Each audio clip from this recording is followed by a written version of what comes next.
बता दूं, तफसील जाति आदिवासी प्रकटन सैनिक कृषि विकास शिल्पा केंद्र का कार्यक्रम लाइव चल रहा है हमारे फेसबुक।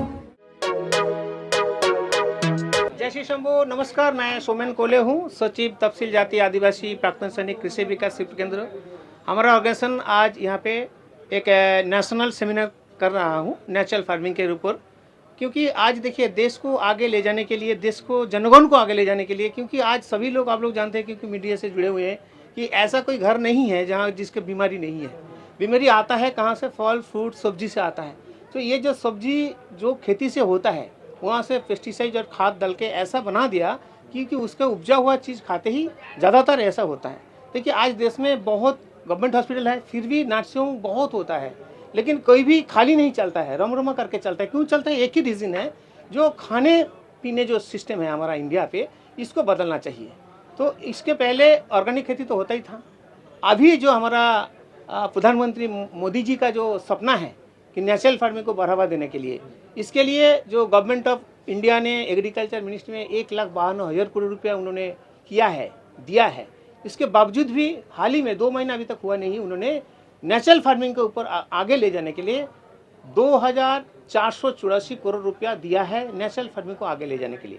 तो ताकि पूरा देश में, हमारा ऑर्गेनाइजेशन वेस्ट बंगाल बेस्ड है, मैं पूरा नॉर्थ ईस्ट में हमारा ऑर्गेनाइजेशन काम करता है, लेकिन ये प्रोग्राम मैं दिल्ली में इसीलिए करना चाहता हूँ कि देश में ये फैलना चाहिए।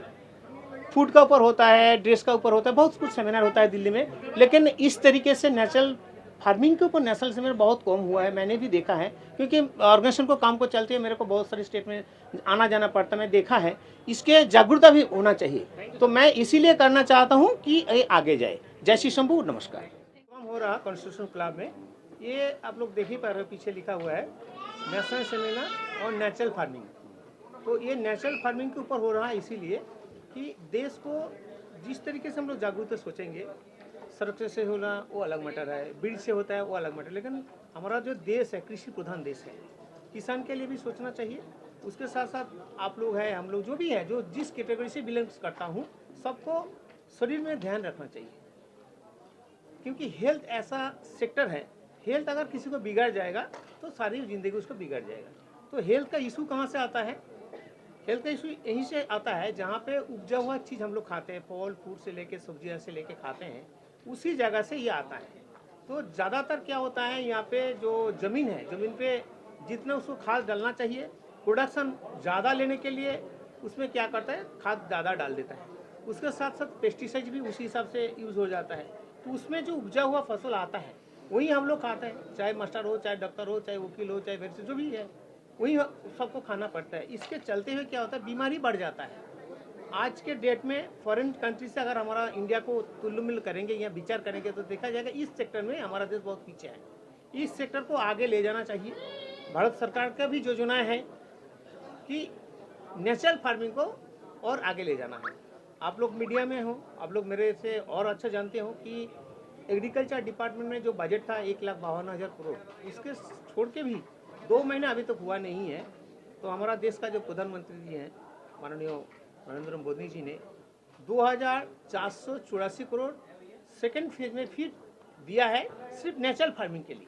वही नेचुरल फार्मिंग को हमारा ऑर्गेनाइजेशन बंगाल बेस्ड है, फिर पश्चिम बंगाल के साथ साथ मैं नॉर्थ ईस्ट में काम शुरू किया है।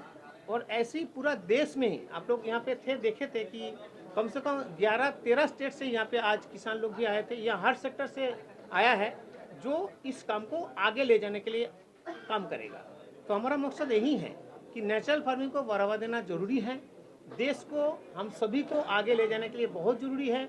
उसी को मुद्दे को ले जाने के लिए, और बंगाल से मैं यहाँ पे क्यों किया है ये प्रोग्राम कि दिल्ली हमारा कैपिटल है, यहाँ पे करेंगे तो ये मैसेज पूरा देश में फैल जाएगा। पूरा देश में फैलने से क्या होता है कि कम से कम जागरूकता हो।